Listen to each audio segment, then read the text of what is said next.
All right, this is the 2022 Chevrolet Colorado ZR2, and I've had it for the past week now. I've driven it several hundred miles, and this is a pretty serious off-road truck. It's about $46,000, and I think Chevy's done a great job at making a compact, serious off-roader without any frills. This is not a luxury truck. It's not the most comfortable truck, but if you want something that is built from the factory to be amazing off-road, this is a great choice. It's got about a 2.5-inch lift from the factory. It's about 3.5 inches wider than a regular Colorado. It has a revised front grille, which is awesome. It has these amazing Duratruck tires, and it has the 17-inch wheels and this blue paint, and it looks really good. Interestingly, there's this hood bulge here that doesn't really go towards anything. It's not supercharged, but it kind of looks okay regardless. But today I'll take you for a little tour. I'll show you the interior, I'll show you the exterior, and we'll go for a drive, and I'll give you my thoughts on daily driving this over the past week. I haven't had much time to go do some serious off-roading with it, unfortunately, because this is really what it's made for, but considering most of us aren't off-road all the time anyway, I think just a more daily driving review would be helpful for those that are looking to spend $46,000 on a compact off-road truck.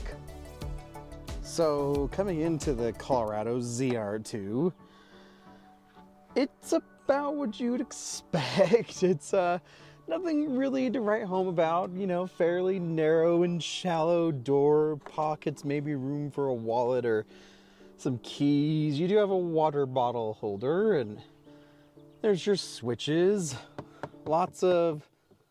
There's some rubber, but lots of hard plastic. No special stereo here. Traditional analog gauges, which is kind of cool, kind of refreshing. I do like that.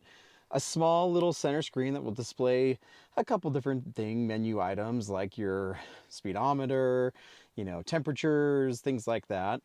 Again, more plastic. You do have these leather seats that are pretty nice, not as nice as some of the competitors like the Nissan Frontier, but they have this cool ZR2 stitching here to show that this is the cool one, if not the fully loaded one, but you do have some nice things inside, particularly a heated steering wheel that works great. You have heated seats where you can heat your bottom and back, or just the back if you're sore after a day of extreme off-roading. Here you have your locking switches, your traction control, and more having to do with hill descent, the bed light, you get it. You have your basic screen, touch screen. I'm a fan of Chevy's interface. I think it's really simple and easy to use. It's actually one of my favorites in the segment. And a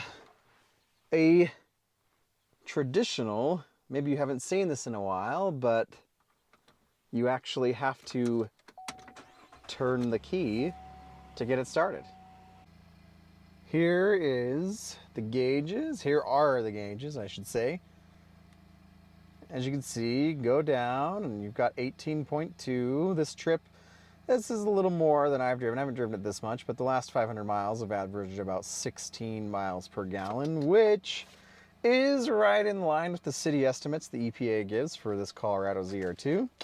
So not horrible, you know, they're not the best. You do have this awesome automatic 4-wheel drive selector, 4 high, 4 low, and otherwise pretty straightforward. Looking into the center stack, you do have sunglass holder, switches, again, your display, infotainment, that's pretty easy to use.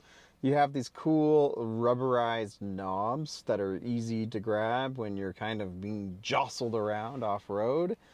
And you also have a little bit of a storage cubby tray there and there for some coins, I guess. Chapstick, I'm not really even sure.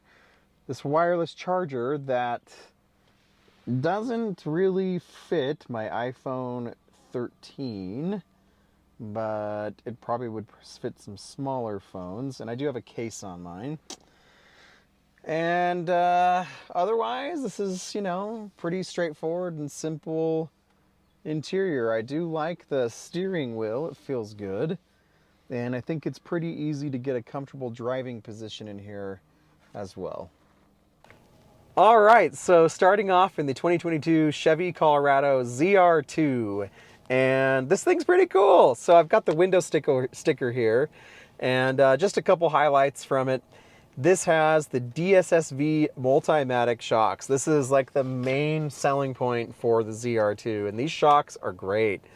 I wish I could have done some more off-roading in this while I've had it, but you can tell, even on-road, that they're fantastic.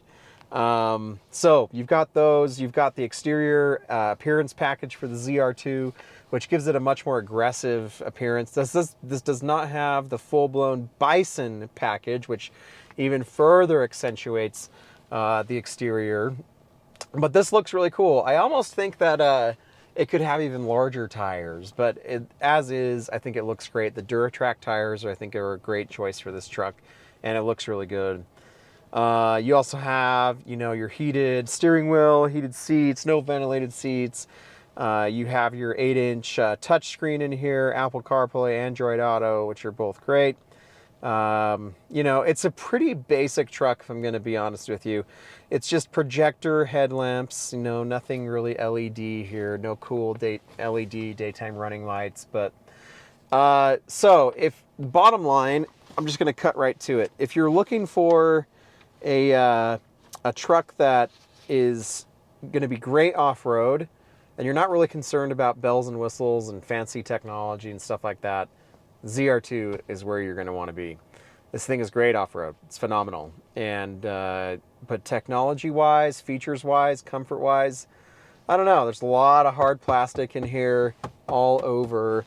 And if you're wanting luxury, you're just going to be disappointed. But if you're wanting something that's just you can just beat on and take off-road, you're probably going to be pretty happy. So this is an estimated 16 miles per gallon in the city, 18 on the highway, 17 combined.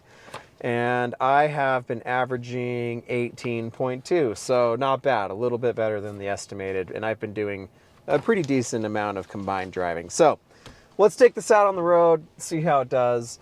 This has the, this is not the diesel. This is, yeah, I knew that. I said that like I didn't know this is the V6, but this is just the standard gasoline engine. And you do wish that it had maybe a little bit more power, but for some reason I actually liked the power delivery better in the GMC Canyon AT4 that I had recently. Maybe it's because of the taller lift and the higher center of gravity. I'm not even really sure, but the Canyon AT4 felt a little more kind of like daily driver-ish friendly. I think that's probably like the best compromise package. And I think on the Chevy equipment's like the Z71, I think. Don't hold me to that, but the ZR2 is, sorry if this is bouncy as well. I'm on a bouncy road, and anyway. But the ZR2, really, this is an off-road truck. And I've heard some people compare this to like the Ford Raptor, or in its kind of like, you know, how it does off-roading. And I haven't, like I said, taken it really off-road, and so I can't really speak to that. But from what I've read, from what I've watched online, sounds about right. I'm not surprised. Like these shocks are why you're buying this, the Multimatic DSSV dampers, and so it's really nice. You go and watch my Canyon video. I do think I like that a little bit more for my daily driving, as I said. This just feels like a little bit much for what I need, and for $45,000, the Canyon was a little bit more, and I think you got a few more features with the AT4 package than you do here. And so for 45 grand, that can buy you a lot of different trucks. This can be, you know, compared to like the TRD Pro Tacoma, and also the Nissan Frontier Pro 4X, which I also had recently, and that was a great truck, and that definitely feels a little more modern than this truck, especially on the interior. These seats are pretty good. I think that the seats in the Frontier are way better. And just as like a daily driver, I think I prefer the Frontier Pro 4X. And so the Pro 4X may not be as aggressively built and tuned for off-roading, but again, from my own experience and from what I've read and from what I've watched, it seems like the Pro 4X, can do most things that this does. So you might want to look there too if you're cross-shopping. And I would also obviously cross-shop even in GM to the Canyon AT4. The TRD Pro, I think this is a little more comfortable. It's been a while since I've been in a Tacoma, but I think this is maybe a little more comfortable than the Tacoma. This definitely has a better back seat than the Nissan Frontier. The Frontier's back seat is cramped and it's really upright. It's uncomfortable. So, if the back seat space is important to you and you're going to be putting people back there, then you might want to check this out. Some interesting things to note though, like fit and finish wise. So we're 50 miles shy of 4,000 miles on this, so it's a pretty new truck. And this has some like squeaks and rattles, which I'm kind of surprised by. Back here, I don't know what it is, but something with the left, the driver's side rear door it's just kind of just rattles and squeaks. And I know that journalists are notoriously pretty hard on their press cars, and so I know this one's been put through the ringer. It's actually, fairly muddy, even from previous journalists where it's just been caked on. But I've noticed some squeaks and some rattles, and so, not totally unexpected when you have a lot of hard plastic, throughout the cabin, and, the money wasn't spent on the cabin. But just be aware that, you're not buying a luxurious truck here. You're buying a truck that is comfortable enough to drive daily, but especially take off-road without a lot of modifications. You could put bigger tires on it if you want. You could go full out and go to the Bison package and go over 50 grand for one of these things, which seems crazy. But again, if that's what you're after and you get the Duramax in it, you got a diesel, tons of torque, good gas mileage, and it's a pretty compelling package. But as is, this is definitely, for somebody who wants a more plain vehicle, plain truck, and just gonna take it off road and beat on it and enjoy it and sell it after a few years. So anyway, I don't know that I really have too much more to add. You're welcome to go watch the Canyon video that I made. I think that would be helpful. I'm sorry it's shaking again so much. It's just a bumpy road and the suspension is a little bumpy too. So, but go and watch that video, see what that helps you with, and then anyway, if you wouldn't mind just liking and subscribing and sharing, I feel dumb always asking for that, but we're just trying to grow this and have fun at the same time, and that'd be awesome if you guys wouldn't mind just subscribing, and I'd really appreciate it. And thank you to Chevy for sending this out. I've really enjoyed my time with it. I love these little trucks. I think in general, if this is my closing thought here, I think in general the Colorado and the Canyon for General Motors are underrated, and they're kind of overshadowed by the Tacoma and maybe even by the new Frontier Pro 4X especially. But this is a good truck, and I think it's underrated. And if it's in your budget and you're looking for a serious off-roader right out of the box, it's not bad. 45 grand, and you're about into like the level of off-roading like that a Raptor might be able to do, and you're spending 30 grand less. It's a lot smaller, it's a lot less features. I get it, the Raptor is like a luxury truck, but if you don't care about all that stuff, you don't care about the luxury, if you don't care about all like the full size and any of that, you just want off-road, out of the box, you can hit it and go from day one, It's not bad. So thanks for watching, guys. Have a great day. Enjoy the drive. We'll see you.